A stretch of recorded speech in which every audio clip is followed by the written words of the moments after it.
Oh yeah, not after the weekend. No. Not today. If anybody wants good ideas for a stag do, James. Oh, don't, John. James. James I'm attended. an iPhone user. Why are you picking on me? James, what was the fancy dress theme for the stag do? Get lumberjacks. Lumberjacks. Okay. There are photos floating around the web. That's it. So there was a lot of very Godfather. denim hot pants, check shirts, braces. Yeah, still. Yeah. It was pretty amazing, apparently. High heels. No, No. I don't think so. Only at the weekend. Just me. No, just hot pants. Right, so moving swiftly on. Yeah, I'm delighted to introduce David Gilson. So David Gilson's a local independent technology journalist, hailing from Cottingham. Mostly writes for CoinDesk, but has also worked for Blotter and CNET UK. I'm delighted to say he's going to be telling us a bit more about Bitcoin. So no further ado, David, thank you ever so much for speaking. Off you go. Thank you very much. Okay, so you really should be buying Bitcoin, and here's why. So let's start off with the who, what, where, when, and why. Okay, the who is someone called Satoshi Nakamoto. And we actually don't know who this person is. It's a pseudonym. I think whoever he or she was realised there may be bad implications for this person for developing something that was so subversive to the financial institutions. So we thank Satoshi, but we don't know who they are. The when is in the 2009 banking crisis. Banks and states were in chaos and trying to buy their way out of trouble by just printing more money, reducing all of our spending power. So the reaction was Bitcoin, and you'll find out why. And the why in short is that we also needed a better financial system than what we've got. With Bitcoin, you do mine Bitcoins, you do kind of create money out of thin air, but there's a hard limit. So there's no inflation, there's more of a deflationary effect. So what is Bitcoin? In short, it's a decentralized protocol. It's a decentralized digital currency. In the same way that the movie industry can't shut down BitTorrent because there isn't a central place to knock out, it's the same with Bitcoin. Bitcoin miners are running the network, and it's a democratic system. There's no way that anyone can stop it. States can do things to stop Bitcoin adoption by playing dirty, but there's no way of, right, well, we're going to knock out that server and it's gone. No, because anyone can engage in Bitcoin. And where is the internet? While you may hear of things like Casaquias coins and the Trezor wallet, which are like hardware solutions for storing Bitcoin, Bitcoin could not work without the internet. So it is an internet-based currency. And that's the same for any other cryptocurrency, because Bitcoin's not the only one. So what does it actually mean to earn a Bitcoin? Well, when you have a Bitcoin, all you actually earn is a proof of a transaction, which sounds a little scary, but it's not too different from how we handle money now, really. And what backs Bitcoin? What is it worth? Nothing. But the only thing that really backs it is the belief that it has value. When Bitcoin started in 2009, it wasn't worth anything. Today, I think at today's prices, one Bitcoin would cost you £80. But that's the same for all of our commodities and our money. We believe it has value. I mean, those banknotes that you've got in your wallets, we trust that that is a promise that will be fulfilled. But the banknote itself doesn't have any value. Even our coins have negligible value. So, how does Bitcoin work? Well, this is an infographic describing how a Bitcoin transaction works. Bitcoin transactions are processed in blocks by miners, and the miners out there, they are there to validate transactions, and there's a democratic agreement of what order transactions go in, and in return the miners get a transaction fee, very small transaction fee. I mean, it makes MasterCard and Visa look exorbitant. And also the first miner to solve a block because to verify these transactions, they have to solve cryptographic puzzles. And the first miner to do that will get a reward. And that is where the term mining comes from. That's where coins are released into the system. Yeah, and Bitcoin creation isn't magical. It is actually hard work to verify a transaction. It needs a lot of computing power. And it's very important that the role, mining is absolutely crucial, because if we didn't have verifying transactions, not only would the network not be there, but the other thing that could happen is double spending, and that's what you need to protect against. And it's not getting money for nothing either. It's actually said that computing a block can cost up to $1,000 in electricity, and it's another $1,000 in the equipment that you'd need to do it. And the whole protocol fine-tunes the difficulty, because more and more computing power is being added to the Bitcoin network every day.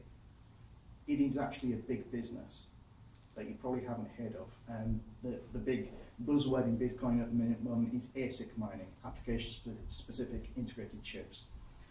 But the protocol is actually self-regulating in that it will fine-tune its difficulty level to match the hashing power of the network, so that people can't just go crazy. The protocol will keep them in check. So, how does mining distribute new wealth? Well, these are links that people go to mine, and you can use Raspberry Pis, or you can get a lot of little computers together, or you can start spending serious money on ASIC miners. Now, if we look at central banks, they control distribution of wealth by printing new money and deciding who gets it. Bitcoin, Satoshi Nakamoto wanted a fairer system than that. So that's what mining does. Verifying a transaction is a complex calculation which we call the proof of work. And as mentioned, the reward of that is the release of Bitcoins into the system.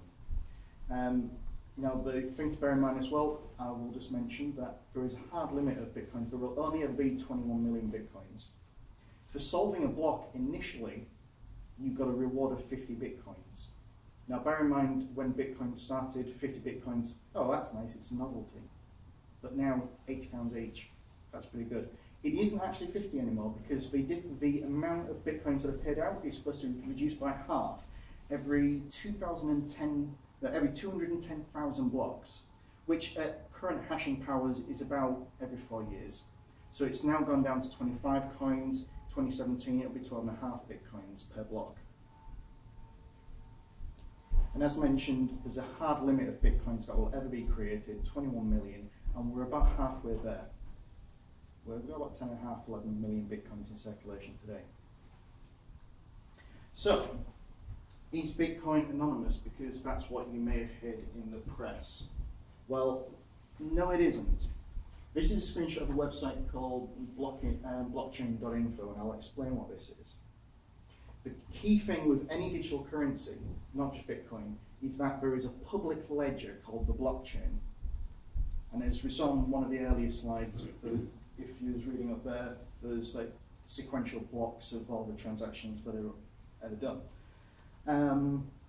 So whereas a Bitcoin address doesn't require your name and address to be attached to it, say if you always use the same Bitcoin for all of, address for all of your transactions, all anyone has to do is get your address, look it up, and we can see what you've done. So there's this address here. We can see there's 2,155 Bitcoins in the wallet, and we can see the transactions and how many confirmations have been made by the miners.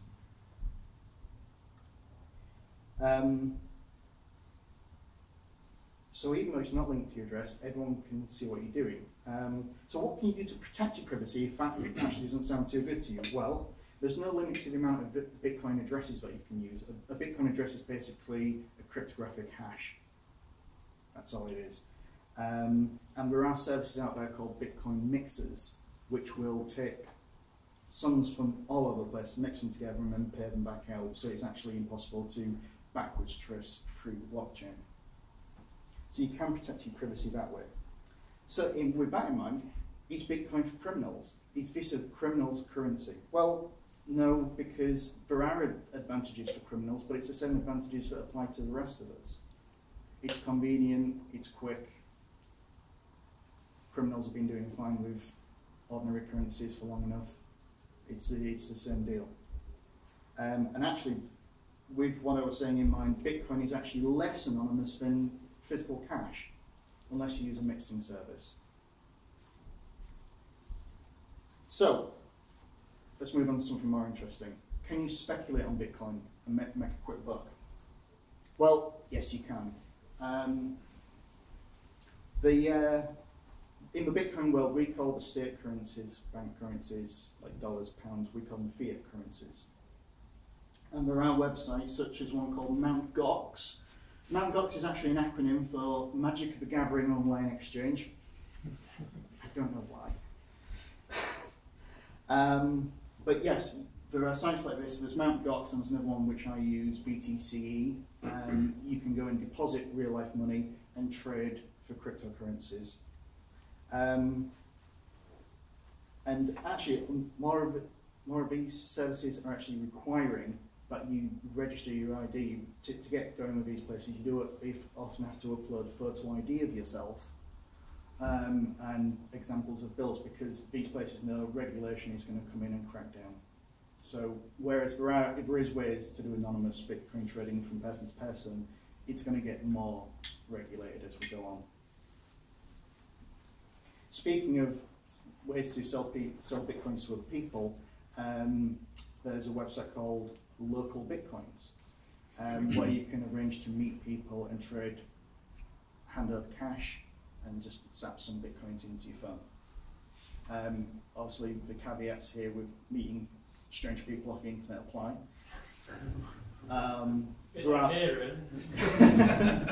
Yes, what am I doing here? Yeah. But there are other sites in the UK specifically. There's bitbargain.co.uk and Beatylicious,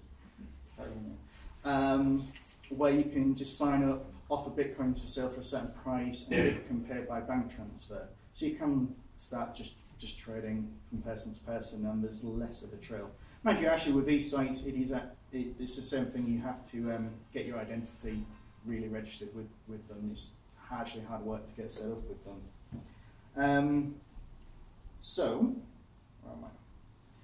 So, trading with the other thing with Bitcoin is that the price of Bitcoin against fiat currencies varies wildly, because there's stock manipulation, and I mean you can actually see it here, going all over the place. But a safer way to actually trade is something called arbitrage, which is a financial term, and if you don't know, that basically means exploiting the difference between two markets. For example, the BTC exchange is consistently lower than Mt. Gox, and these UK sites that I mentioned will trade based on Mt. Gox prices. So do a wire transfer over to BTC, which means actually doing a wire transfer over to the Czech Republic, which doesn't feel risky or shonky at all. Buy your Bitcoins, transfer them over to your wallet on these UK services and sell them at a higher price. So that's a safer way to actually speculate and make some money. But anyway, so enough of a profiteering. What can you actually do with Bitcoin? I mean, how would you actually buy something? Well, buying something with Bitcoin can be as easy as just scanning a QR code. And see, you can actually have them printed up on a till receipt or up on a display. And the apps on your phone will scan the Bitcoin QR code, and a point of sale can either just encode the wallet address or actually include a request for a given sum of money. So that's how a merchant could set up to receive Bitcoin. There's plenty of apps. I mean, given what we're talking about in the last app, I will say that Windows Phone is probably the least well catered for with wallets. But I just checked, there's over 24 Bitcoin apps on Windows still. Yeah, the wallets aren't that great. But iOS has got some, but Android, predictably, is the best supported for this. Yeah, as I was saying, so if you're setting up a business, you can just print out a till receipt, and then the customer would scan that, and then as long as you're in an internet environment, it'll just go off onto the blockchain and be processed within 10 minutes. And Bitcoin transactions are non-reversible. And also, it's even if you're on a web doing a web service, and you want to accept payment with Bitcoin, you can use QR codes, or you can just put your address up on the page and have the customer copy and paste that into their client. So where can you actually spend Bitcoins? I mean, if you've got them, what are you going to do with them? There's quite a few places, mostly are online businesses. And that, if you want to download this presentation later on, I've got a Google Doc full of UK businesses that accept Bitcoin for payment. There will be QR codes at the end. But you can do things, you can, let's see, you can order like clothes, chocolates, video games, videos. Silk Road. Silk Road. The Silk Road. Yes, I'll come to that in the Q&A. Sorry. Yeah. Yeah, and what was in the news recently, there were some pubs in Cambridge and London, which actually are where these places are from, accepting Bitcoin for beer. So like that. Yeah, and this photo here, there's an example of something called Satoshi Square, where people come and trade Bitcoins in person, which is what I was talking about earlier on. This couple over here are actually making a small independent film, and they've just got married, and the first 90 days of their post-honeymoon period is going to be spent totally living on Bitcoin, persuading businesses to take Bitcoin as payment. And they're actually doing pretty well. That's over in the States. So, why should you buy Bitcoins? Well, all of us here at Technology People, we love adopting new stuff. It's fun.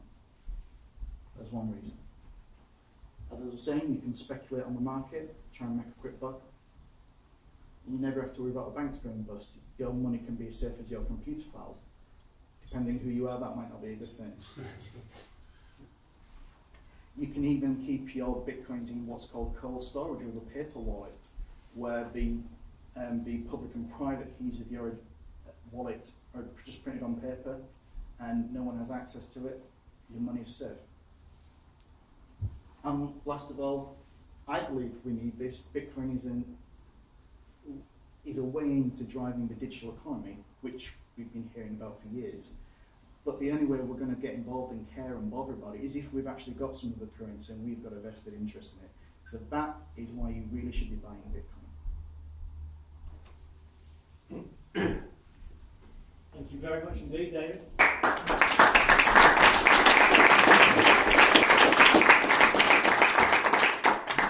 So, questions? Yes.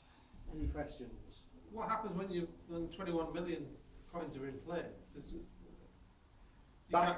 You run out of people that can own them, or you can only own a bit of a coin, a bit of a Bitcoin? Well, yeah, Bitcoins are infinitely divisible. So there will actually be more, instead of inflation, will be a deflationary effect. The really interesting question there is, what about the miners? Will the miners drop out?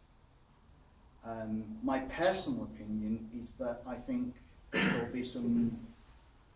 be an argument to increase the transaction fees to make it more worthwhile. Well, why would the miners drop out? Nothing left to mine. Because, yeah, there's nothing left to mine, but they'll still get transaction fees. How would there be a transaction if they weren't mining anything? Because I could be sending Bitcoins to you in exchange for a service. Right, but that's not. But they wouldn't be miners. They'd just be dealers. They'd just be traders, wouldn't they? Yes, the word. I mean, a Bitcoin transaction takes the form of a signed cryptographic message, and we need people to verify that. That's what the miners would do. Right. That's what the transaction fee is for. Are we not in danger of getting into a situation if we start to rely on Bitcoin, that once the encryption is broken, that's it? That is a very good question. A little bit beyond my area of expertise. We've got the same banking system. Yeah. So we've got the same problem with the banking system, I think. yes. Yeah, we do. I mean, if Bitcoin uses the SHA-256 hashing algorithm for its calculations. I mean, if that gets broken, we've got a lot of problems. That's possibly where what are called alt currencies, basically any other cryptocurrency that isn't Bitcoin, comes in, because there are other currencies that are using different types of proof of work. And people do trade one cryptocurrency against another. So there are other cryptocurrencies in circulation. So it might be that we, instead of a run on the banks, we'll have a run on the exchanges where we'll be trading all of our bitcoins for feather coins or something. Yeah. Do you have a... I was wondering, have you made any money out of it and speculated on it, and if so, how much over what time? Good question, and that You is. don't have to answer that. Well, I will say for the record that I'm in a very tricky position. I'm a journalist on this subject, so I have to maintain a certain level of ethics, but at the same time I have to engage so I know what the heck I'm talking about. The arbitrage that I was talking about earlier on, I tried that for the first time last week, and I think I made about £40 or £50 profit. Bear in mind that took best part of a week to do because it takes 4 days to do the wire transfer to the exchange, and then you've got to wait to get the Bitcoin to the price that you want. Transferring them over to the UK wallet's pretty quick, but then you've got to wait for people in the UK who will buy them at the price you want to sell them for. So yeah, I'm at about £40 or £50 in a week, but that was limited by the amount of money that I was willing to put in. I mean, I bought $550 worth of bitcoins and transferred them. So I mean, that's the scale. And is it something that people routinely speculate on? Is there people out there making money speculating on this on a regular basis? Yes. It's been quite high at some point, hasn't it? It's gone up a lot like 80. Yeah, it has. I don't think it's been much higher than it is at the minute. We're just recovering from quite a long dip, actually. I mean, on a good day, Bitcoin is above $100. And for a long time it was in the sort of low 90s, but it's just over the last week or so it has recovered. It's about 120 now. Yeah. How is that set? Same way with any other market. It's basically what the market will bear. It's I mean, there's no central body regulating that. It's basically people bidding. So it's basic capitalism. It's whatever the market will bear. Is there any kind of statistics or any kind of data on how many people are actually trading in Bitcoin? Yes, there are. I refer you to bitcoincharts.org. And do you think it might be a bit too complex for any kind of mass uptake in Bitcoin, for people to understand how it actually works? That is the danger, and that's where the real work on point of sale systems needs to be done, just so that all of that is obfuscated. I'm probably one of those people, so I just can't get my head around it. So I walk into a pub. There's two of us. So I walk into a pub and I order a beer and I want to pay with my Bitcoin, which costs £80. Yeah, that's the rate. Is that how much it would cost then? Or No. what's deducted then? Okay. Bitcoin, as I mentioned earlier, Bitcoins are infinitely divisible. Right. So, not very good at arithmetic, but let's say you're getting a drink and it's like £2. Yeah. So, I don't know, maybe that's 20 million Bitcoins. Right, okay. And and then with the QR codes, they'll just put in a system will like pay that much to this address. Just deduct that small and you scan it on your phone, and it's deducted from your balance. Oh, okay. But with the inflation and deflation of the Bitcoin currency, it sounds like it's going to be a bit more susceptible to variations in the market than our normal currency is. There is definite, if you hold Bitcoins, you are exposed to that. I mean, here in the UK, where we're all used to carrying one currency and a pound is a pound is a pound. I mean, some places like Argentina, they've got, I can't remember what their national currency is, but they've got their national currency, but they're also trading in US dollars. So that's sort of more of in everyday life, you've got a Forex exposure. And maybe that's a fact of life we'd have to get used to. Yeah. Does anybody else use Bitcoin? Just interesting. Has anybody bought anything, dabbled, traded, mined? Is anyone going to do it now? Yeah. Definitely going to look into it. What's the purpose of Bitcoins then? Apart from being a very interesting socio-economic experiment, what's the purpose? Is it to create a global currency? Is it to do something else? Yeah, a global decentralized currency that isn't going to be controlled by basically inside. Well, having said that, I mean, there's always going to be some insider trading one way or another, but it's just getting currency in, I think it sounds very airy-fairy, but into the hands of the people and out of the hands of the states. States, not the United States in particular. Is it necessarily a good thing? We don't know yet. Well, actually, I mean, there are, But I trust the average person about as far as I trust the average government. So. Yes, but, okay, well, you don't have to trust the person in that sense. I mean, you're actually trusting mathematics. Mm. You're trusting math. So it's a case that's of... the thing I can trust. Yeah, what do you trust more, mathematics or London stockbrokers? Mathematics holds truth, unlike any other field of human endeavour. And actually on the logo of the Bitcoin, I can't remember what the Latin of it is, but it says in Latin, in mathematics we trust, rather than in God we trust, as in America. Did I miss something? Is there a finite number of Bitcoin? Yeah. Yes. 21 million? Yeah, there will be 21 million and no more. We are about halfway there. So the interesting thing for me is that in many ways it's like gold, because gold is also a finite amount. And they reckon that all the gold that's on the planet you could put into a cube. I think it's 100 meters sort of size, and that's all there will ever be. You know, short of that sun going over, which it also really, that's all there will ever be. Yeah. So it's somewhat similar. And again, one has to mine it to be able to expose it. But then the economics are different after that because of who owns the right to mine.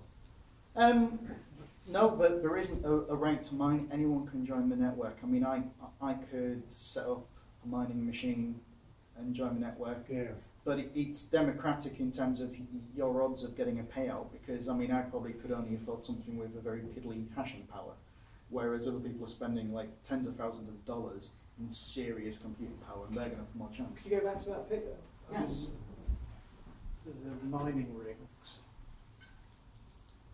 Are people mining the same vein then? Who get there first, or does everyone get to mine their own vein of Bitcoin? No, it's who gets there first in terms of verifying a block. If you the infographic in this can explain it a lot better than I can. Don't know much like your office. There's actually quite a funny anecdote in the States of people who are mining bitcoins being raided by the DEA because of the amount of power they're consuming. They're thinking that they're growing marijuana. Yes, yes. And yes, there is the purchasing of marijuana on the Silk Road. Has everybody heard of the Silk Road? There's a lot more than that, though, isn't there? Oh, yeah. I wouldn't know about such things. Yeah. Has everybody heard of the Silk Road? Yeah. Just people who haven't heard. There's a few people who haven't heard. If we do, I have no. It's basically a website where you can buy illicit goods, and yeah, Bitcoin works very well for that. So it's a dark web, so you can only access it by using Tor, a special browser to make sure that you're anonymous. And generally Bitcoin's used to buy items and trade items on the Silk Road because the stuff that you can get is pretty scary. Any drugs you want, you know, literally heroin, the lot, guns are coming onto it, I mean all sorts of stuff. So it's essentially the eBay for anything illicit. Yeah. Yeah. SilkRoad.com. You can only access it through Tor, which is this browser which anonymizes your browser. Just so no. Seems to have quite a lot of advantage on How Tor. profitable is mining? Or mining possibly being? If it's just a game of chance. Yeah, it's still profitable. I mean, you'll still get. It's a game of chance in terms of like solving the block, but you're still transaction fees that you'll get. And again, as with anything, it's like the more you put in, the more you get out. But it's got to the point where people are, I mean, I know a fraction about it, but it's got to the point where you've got to set up these massive amounts of computing power. I mean, for a man who's a bit OCD, those cables, they'd have to be sorted out straight away. I couldn't live with that. The current hash rate of the entire Bitcoin network as of yesterday is about 462 terahashes per second. That's the amount of computing power that's being brought to bear on this. You need a couple of macros. And are they able to make more than they're paying out in power. That's one of the other things. Well, yes, but yeah, I won't be doing it. But it's a closer question, I think. Yeah. Yeah. So What, we're not sorry. no, after you. What about tax implications? I mean, if it's not a state-controlled currency, Yes. and I've got £100,000 worth of bitcoins that I've made profits on, do I need to pay tax on that? Or Many countries are, well, some countries are treating it as a commodity yeah, rather than money. Germany has just yeah, acknowledged I it. read, I think it's free for personal use, and if it's company and pay tax. Is that right? Yeah, I'm not sure about that one, but yeah, Germany accepts it as a currency. So basically, anything you get paid in, it's got to be done as just a normal part of your account, and it's classed as capital gains. And what's the tax? Do you know what the tax is? I don't know the exact figures, Right. but I think, yeah, I mean, they're still feeling the way through and working out how to do it, but there does seem to be, especially across the European sector, there does seem to be more of a common sense approach to it, unlike what's going on in America. The USA is being a lot more hostile towards Bitcoin, and so it isn't Funny, being, yeah, and so there isn't being the common sense solutions of saying, well, yeah, if you're getting paid in Bitcoins, that's cool, we'll count that. It's more than they're just starting to talk to Bitcoin companies. I think the DEA subpoenaed several companies in New York City State to actually talk to them and try and learn more about it, because prior to that, a lot of companies were getting shut down or having their accounts frozen just for using Bitcoin, because it was kind of like a bit of a la la la, can't hear you sort of mentality. So is there like an official exchange rate then if government wants to tax you on bitcoins that you've made? That's a good question. I don't know what exchange rate they will judge it on. They may take a weighted average across all of the exchange where Bitcoin can be purchased. Mm-hmm. Which country's taking it up the most? I'd have to say Germany and the northern Scandinavian countries at the moment. And in Hull, where could we In Hull? exchange our bitcoins? Me. Yeah, well, actually, seriously, I mean, if anyone's interested, I mean, just install a Bitcoin wallet while we're here, and I've got 1.4 Bitcoins on me. So if anyone wants to buy a little bit of Bitcoin, yeah.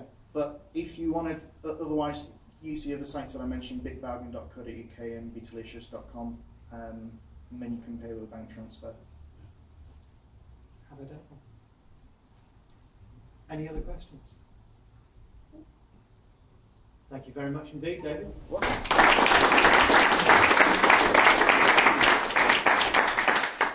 Quick comfort break, and then you've got me for 15 minutes, if that. So, yeah, grab a drink, I'm just going to set up, kick off.